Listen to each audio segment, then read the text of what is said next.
السلام عليك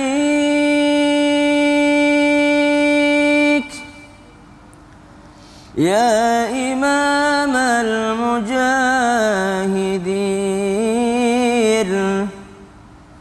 يا رسول الله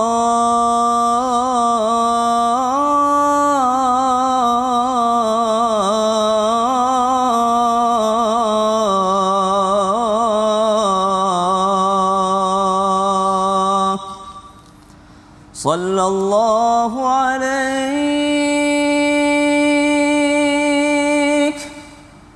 وعلى آلك وأصحابك أجمعين.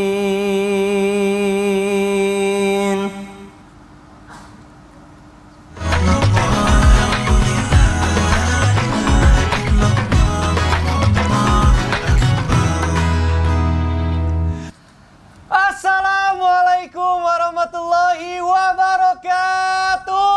Waalaikumsalam warahmatullahi wabarakatuh. Jamaah. Yeay. Oh, jamaah. Yeay. Alhamdulillah. Alhamdulillahirabbil alamin wassalatu wassalamu ala asyrofil anbiya'i wal mursalin wa ala alihi wa sahbihi ajmain amma ba'du. Alhamdulillah jamaah, bertemu lagi bersama saya Mikdad Adausi tentunya di Islam Itu Indah. Seperti biasa di pagi hari ini kita akan belajar bersama-sama tentunya dengan guru-guru kita yang luar biasa.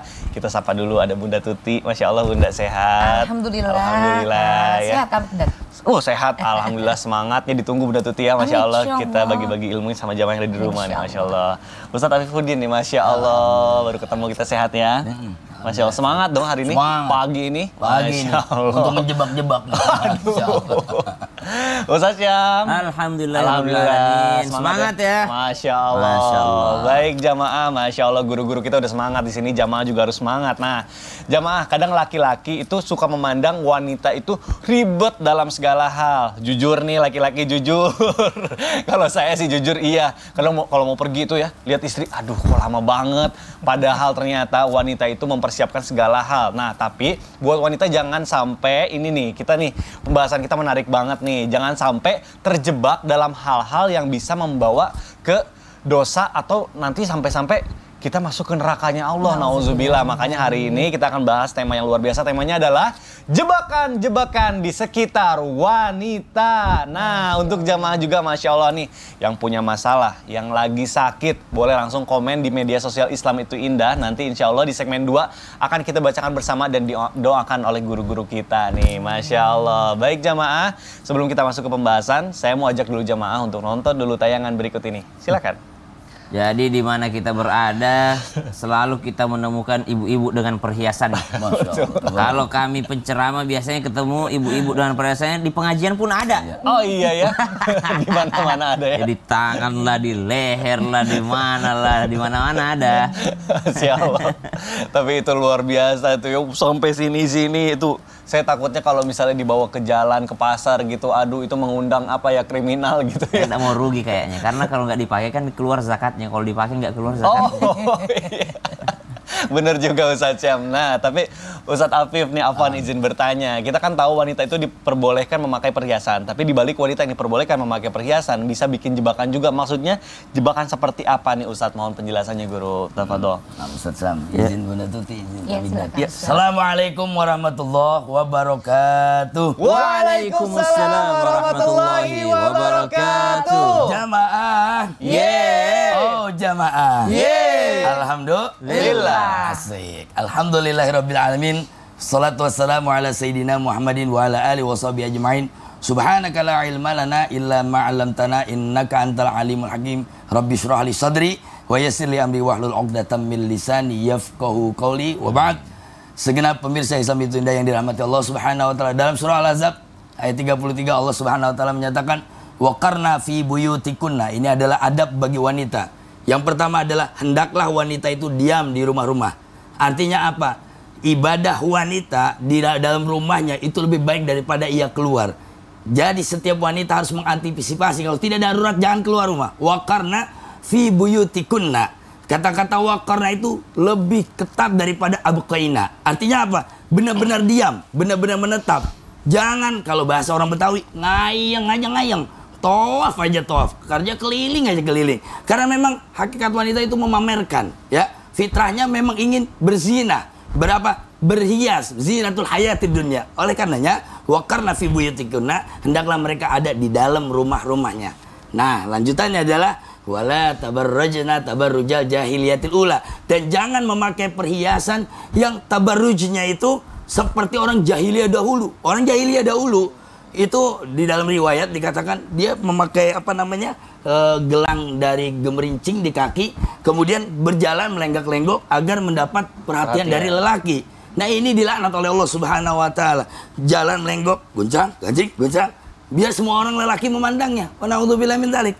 Kenapa begitu? Nah, ini adalah sifat kejahilian. Nah, tadi kita lihat, Masya Allah dalam tayangan tadi, ibu-ibu, ya Allah ya Rabbana, itu pakaiannya sangat berlebihan. Itu saya kalau pakai kalung segede gitu mungkin ngample begini nih. Beratan ya Ustaz. Ala kulli hal, jangan berlebih-lebihan. Innallaha la yuhibbul musrifin. Allah nggak suka berlebihan. Bahwa emas dan perak memang diperuntukkan untuk wanita. Memang. Bahwa kami lelaki di dalam dunia ini tidak diperbolehkan emas dan perak dan sutra. Sehingga wanita berkata, untuk apa emas dan perak diciptakan oleh Allah? Ya untuk wanita, akan tetapi jangan berlebih-lebihan. Cukup ya cincin satu lah ya. Di jari tangan manis yang beratnya 10 kilo gitu ya. Cukup cincin satu saja. Jangan yang berlebih-lebihan seperti tadi. Nah, itu betul tadi kami, dan itu akan mengundang kejahatan. Satu, yang kedua sifat pamer, ria, takabur, tidak tanggung-tanggung. Nabi Muhammad SAW punya putri yang sangat bersahaja, namanya Siti Fatimah. Tatkala di dalam riwayat, tatkala surah Al-Hijr turun, ayat 43 surah Al-Hijr tentang masalah jahanam, Nabi Muhammad SAW menangis, namun sahabat semua terkaget. Maksudnya apa? Mereka mau menegur Rasulullah, menanya kepada Rasulullah, bingung. Mereka menjadikan Siti Fatimah sebagai comblang untuk bertanya kepada Rasulullah. Wahai Fatimah, segera Abdurrahman bin Auf meminta kepada Fatimah, tanya kepada ayahmu kenapa menangis, kenapa terseduh-seduh, ini ada apa dengan umat? Ternyata ada ayat yang turun tentang neraka jahanam. Namun kemudian setelah itu Fatimah berganti pakaian, hampir seluruh sahabat menangis karena ternyata bajunya Siti Fatimah terdapat 12 tambalan, wakila 20 tambalan. Putri Nabi, binti Rasulillah, orang yang dijamin masuk surga, bajunya lusuh penuh dengan tambalan. Ini adalah citra kaum mukminah sejati. Ini adalah condongan daripada muslimah sejati. Semestinya kita orang beriman, muslimah sejati mengekornya, memandangnya, menjadikan kuduan dan uswah kepada Siti Fatimah. Wallahu a'lam bishawab. Jadi jangan terlalu berlebihan kan, beda. Ya. Tadi cincin 1 10 kilo nggak apa-apa lah. Berat banget. Masya Allah, kita belajar dari kisahnya tadi. Berarti kita hidup dalam kesederhanaan tuh Masya Allah luar biasa ya. Aduh. Nah, kalau itu tadi ceritanya tentang ibu-ibu ya, berhias dengan perhiasannya. Tapi ada juga ternyata jebakan wanita ini ketika di dalam sholatnya. Oh, dalam sholatnya? Dalam sholatnya Ustaz Syam nih. Aku pengen tanya, mungkin kita tanya sama wanita aja, ada Bunda Tuti. Iya, Bunda, apa izin bertanya nih? Kan istriku tuh ya, Isel kalau misalnya lagi ke mall gitu kadang suka lupa bawa mukena. Nah, suka pinjam tuh misalnya yang ada di masjid gitu ya. Kadang mukenanya tuh kegedean gitu. Nah, itu gimana tuh hukumnya? Apakah sah atau enggak sih kalau misalnya kita sholat pinjam mukena terus mukenanya kegedean gitu? Ini bagi wanita nih. Ya, mohon penjelasannya. Bismillahirrahmanirrahim ya. Ustadz Afif, Ustadz Syam, Bunda izin. Bismillahirrahmanirrahim. Assalamualaikum warahmatullahi wabarakatuh. Waalaikumsalam warahmatullahi wabarakatuh. Jamaah. Yeay. Oh, jamaah. Yeay. Alhamdulillah. Alhamdulillahirabbil alamin wa bihi nasta'in ala umurid dunya waddin. Wassalatu wassalamu ala asyrafil anbiya'i wal mursalin sayyidina Muhammadin wa ala alihi wa sahbihi ajma'in, amma ba'du. Subhanallah, di pagi yang cerah ini mudah-mudahan semua jamaah Islam itu indah dimanapun berada dalam keadaan sehat walafiat. Terkadang wanita terjebak tadi di dalam jebakan perhiasan ya. Kemudian apakah ada jebakan di dalam ketika sholat? Nah, yang kami tanyakan sebetulnya seperti apa sih mukena yang disyariatkan di dalam agama kita. Ketika wanita itu sedang melaksanakan ibadah, maka seluruh tubuhnya itu harus ditutup. Dari mana batasannya? Dari ujung rambut sampai ujung kaki. Mana yang boleh terbuka? Wajah dan telapak tangan. Maka ketika kita melaksanakan sholat harus hati-hati. Nah Bunda kebetulan nih ya, contohnya, aduh, nah langsung aja ya praktek ya. Iya, nah, Bunda. aduh punten. Ini mukena Bunda bawa yang ada yang potong-potong, ada yang terusan. Bunda iya. Bismillahirrahmanirrahim pakai ya. Iya. Nah ini Bunda menggunakan mukena yang memang ini pas banget nih Bunda ya. Ini yang potong-potong. Mohon izin untuk buka dulu kacamatanya. Kenapa kita itu wanita terkadang suka tidak memperhatikan ini mukena untuk yang sempurna? Maka ketika kita menggunakan mukena itu, yang paling penting seluruh muka dan sekujur tubuh itu tidak boleh terlihat kecuali kan telapak tangan. Telapak tangan. Ada plus dan minusnya, ya. Yang seperti ini memang ini kan potongan. Betul. Dan juga ada yang bawahannya. Terkadang wanita itu kalau sedang takbiratul ihram, kalau kita tidak pakai manset, kalau kita pakainya tangan pendek, kemudian ketika takbiratul ihram bismillahirrahmanirrahim usolli fardhu dzuhri arba'a raka'atin mustaqbila qiblati ada lillahi ta'ala. Nah, kalau mukenanya yang tipis, kan nanti kalau kena angin kelihatan. Kalau terkadang Allahu Akbarnya Allah. Nah, ini nih area ini kalau sampai terlihat dan kita memperlihatkan aurat, maka itu tidak sah. Tidak sah. Maka kalau bisa mukena itu yang lurus juga ada ya. Yang zaman dulu tuh kan suka yang lurus ya terusan semua. Nah, batasannya seperti apa? Kalau yang lurus itu memang terkadang suka ada talinya ya, dan itu udah dijamin mungkin tidak akan terbuka karena semuanya sudah tertutup. Tapi terkadang kalau sedang ruku kemudian suka ke bawah ke belakang gitu, ketarik ke belakang. Nah, terkadang juga nanti rambutnya suka kelihatan. Kalau yang semestinya adalah dagu itu sampai sini dan leher tidak boleh terlihat.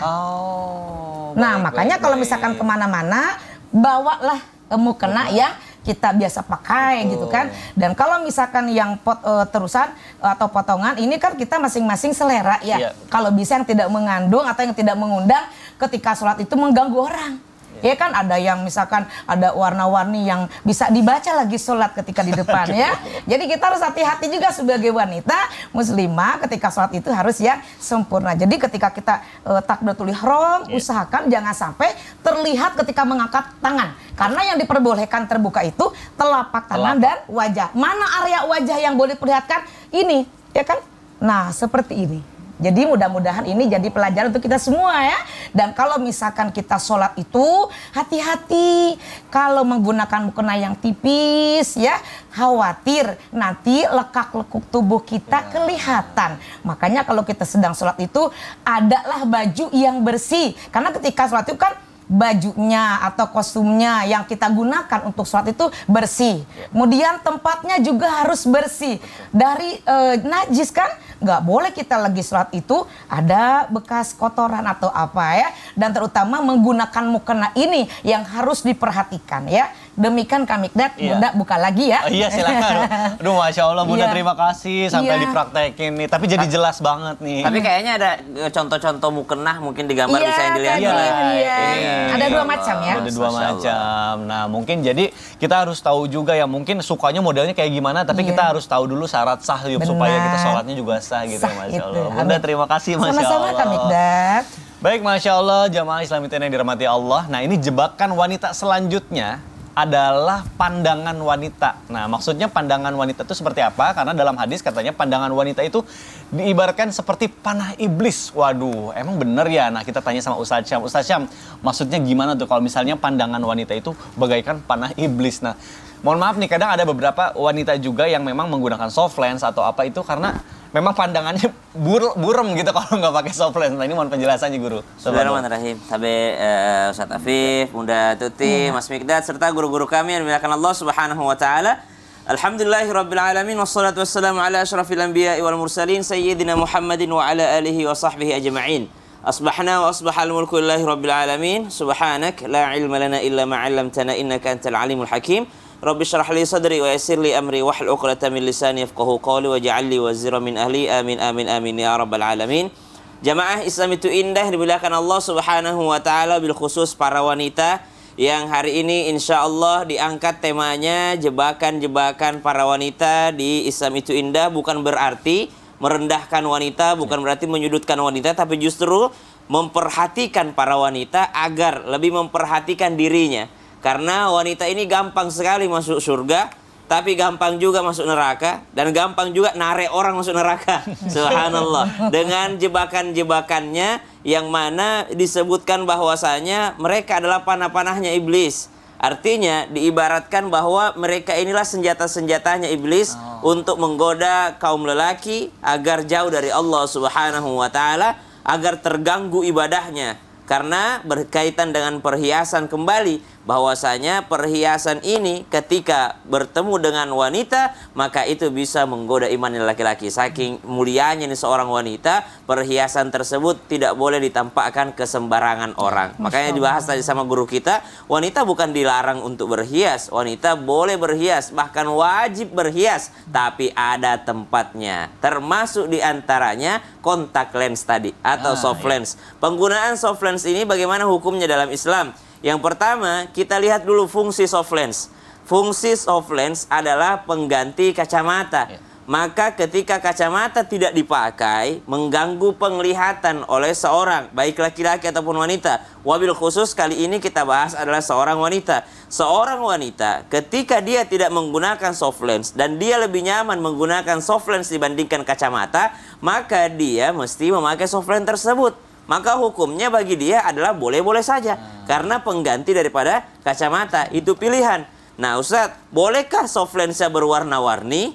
Ada yang mau pakai warna hijau misalnya. Atau yang mau sekalian warna putih gitu. Biar kayak penyihir-penyihir jahat. Serem dong Ustadz. Ada yang mau menggunakan pakai warna abu-abu atau warna apapun itu. Maka seperti kembali kacamata. Ada yang menggunakan model kotak, ada yang menggunakan model bulat, ada yang warna-warni kacamatanya sesuai dengan fungsinya. Yang salah dan keliru adalah tidak ada apa-apa dengan matanya, ikut-ikutan pakai soft lens. Supaya keren. Ya, Supaya keren. Supaya keren, maka dianggaplah dia berlebihan dalam berhias. Berhias sendiri bermacam-macam hukumnya. Satu, berhias itu jadi wajib kalau suaminya yang minta.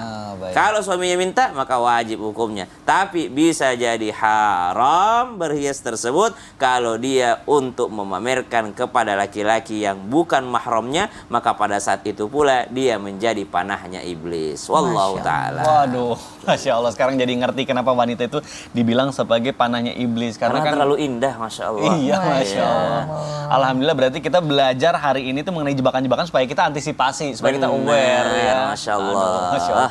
Yang bahaya tuh kalau misalnya pakai soft lens yang kiri merah, yang kiri yang kanannya biru gitu ya. Jadi tapi tidak menutup kemungkinan akan ada lagi trennya begitu. Aduh, kayak kucing. Saya pernah pakai soft lens belekan. Wah, Masya Allah.